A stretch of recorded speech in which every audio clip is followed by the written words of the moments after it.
friends, I'm back again.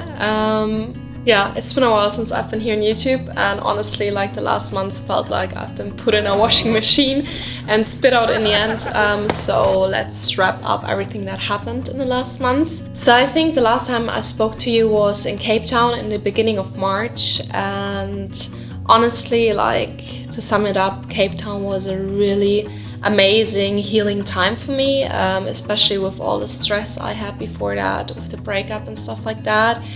And as I put out a little bit more detailed in the last video, I was starting a little self-project back then, which I called Dating Myself. So basically I wanted to do one thing each day that makes me happy just for the sake of it.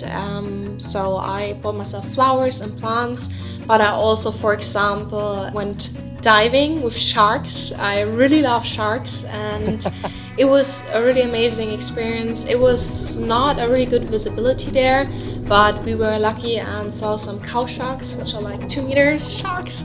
I went free diving. I did a free diving course actually, because I already free dive for the last years, but I know for continuing free diving, and especially doing free diving from a boat, you sometimes need a license, so I did my license there. I went on a weekend trip with friends to Eland's Bay, which was really amazing as well, and we went horseback riding on the beach and saw some dolphins jumping in the water while we were galloping at the beach, which was really cinematic. Also, I signed myself up for a 10-day silent meditation retreat, which is called Vipassana. If you don't know Vipassana, you should maybe Google it. I maybe also do another much more detailed video about it, about my whole experience there. But basically, it's a 10-day silent meditation retreat. You go somewhere, you have your own room, your own bathroom usually, and then you meditate for 10 hours a day. You don't have any phone or any other thing that distracts you, so you should really look inwards and work on yourself. And you meditate for 10 hours. You're not allowed to speak. There's a certain food which you get, so they cook for you, but yeah, it is quite an extreme experience. And honestly, I only read about it a couple of weeks before I actually went there, and I thought that's really interesting. Like, I am very, very curious what my mind is gonna do if it's that like isolated from any other distraction. And what I found out during that time, like at the core of it, is that I'm a very balanced and happy person, so I didn't have any like too bad experiences, to be honest. And basically all of the things that make me unhappy or the stress in my everyday life actually come from the outside, which was really interesting because I thought there might be any issues lingering still within myself, which I had to deal with while being in Vipassana, but nothing major came up.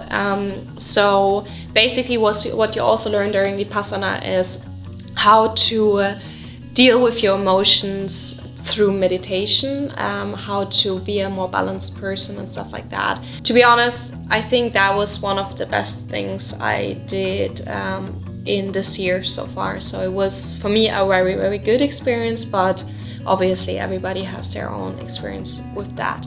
So after Cape Town, I went to Barcelona. I stayed there for 2.5 months, and I really wanted to learn Spanish, so I straight away joined a Spanish school. I had 20 lessons per week, so for a 2-month program, so 4 hours a day.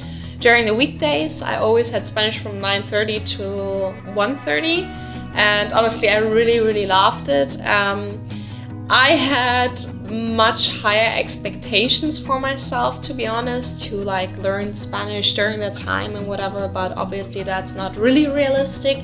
But what I know right now is that I made the first step, so I have A1 level and I'm in the middle of A2. I do understand Spanish a little bit better now, especially in the end. I understood quite a bit when my friends were talking, like my Spanish friends.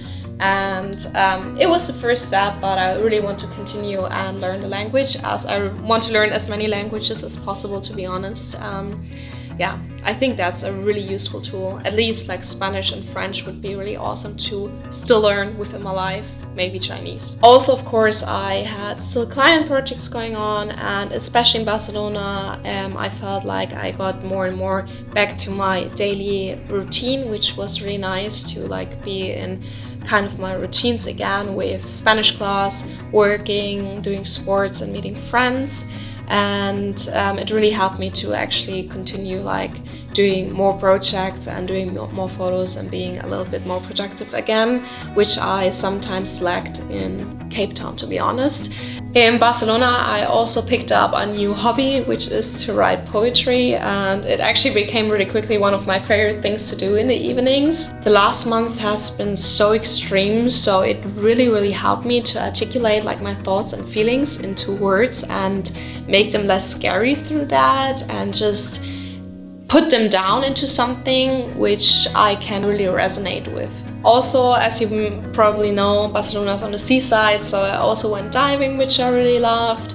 And I went to explore the Costa Brava with friends, which was really amazing, and just had a lot of beach days there.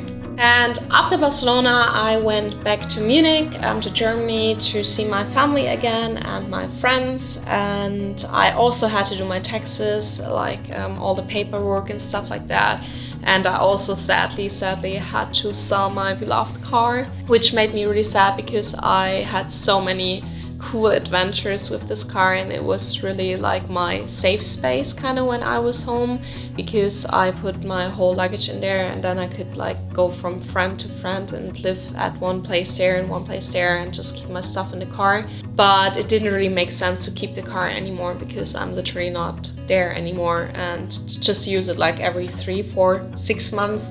So yeah, I just sold it now. And now almost 2 weeks ago, I came here to Bali, and I live in a guest house with friends. They are also digital nomads, and they have been traveling in India before that, and now we all met here in Bali. And we have this guest house together, which is really lovely and amazing. We have a pool, we have all our own rooms with our bathroom, but like a community kitchen. And we have a really lovely co-working space where we also I'm able to take free boxing, kickboxing, and yoga classes, which is really amazing. And there are a lot of events generally around Canggu, which is like the digital nomad kind of capital or whatever. So a really big place for digital nomads to go. So there's a lot of stuff going on here. We also signed up for surf lessons. So 2 of my other friends are also really keen to learn surfing. We are all not great in it, but the surf spot is literally like 2 minutes away from our house. So we are taking some surf lessons here.